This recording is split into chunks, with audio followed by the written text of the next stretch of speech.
Apakah kamu tahu? Sekarang partai politik hanya dikuasai oleh segelintir elit politik. Dan juga partai politik sekarang hanya berfokus pada mempertahankan kekuasaan, bukan menjadi wadah bagi aspirasi rakyat. Ya, inilah wajah demokrasi kita hari ini yang harus kita perbaiki. Semuanya, saya Ebit Rekayaza, mahasiswa Ilmu Pemerintahan Universitas Indo Global Mandiri semester 3. Di sini saya akan menjelaskan tentang film Dirty Photo yang ada di YouTube karya Dandi Laksono, khususnya pandangan Bu Bivitri Susanti, yaitu seorang pakar hukum tata negara.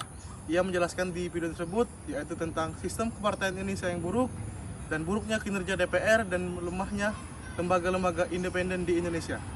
Menurut Bivitri, partai politik sekarang hanya dikuasai oleh segelintir elit partai politik, dan juga keputusan partai politik hanya ditentukan oleh orang yang memiliki modal yang besar dan kekuasaan tertinggi, bukan lagi dari aspirasi rakyat.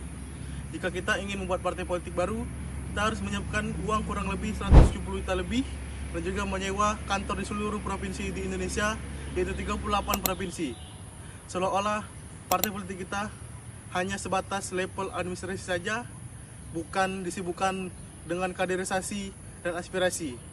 Dan juga seolah-olah masyarakat kita hanya menjadi tontonan untuk 5 tahun sekali. Bivitri juga menyoroti tentang pencalonan di anggota DPR. Banyak anggota DPR yang mencalonkan diri tidak sesuai dengan domisili mereka atau tempat lahir mereka. Mereka mencalonkan tempat yang memang dikiranya bisa untuk mereka menang ke DPR nanti.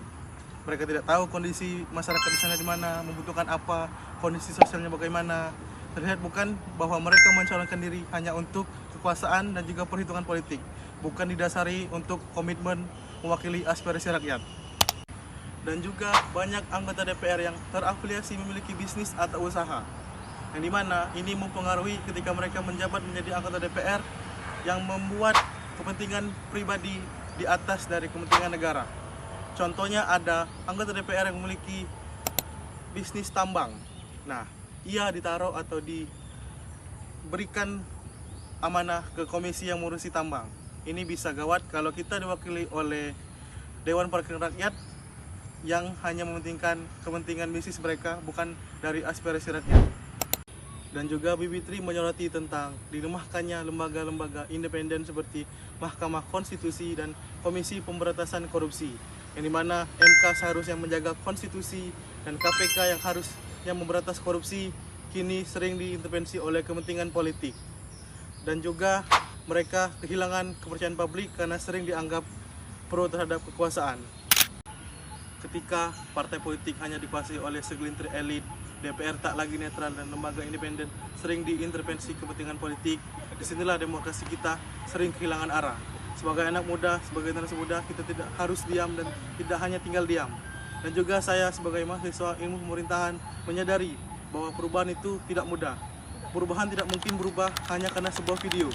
Dari sini kita sebagai generasi muda harus terus berjuang, berfokus pada kepentingan rakyat, bukan kekuasaan. Terima kasih. Wassalamualaikum warahmatullahi wabarakatuh.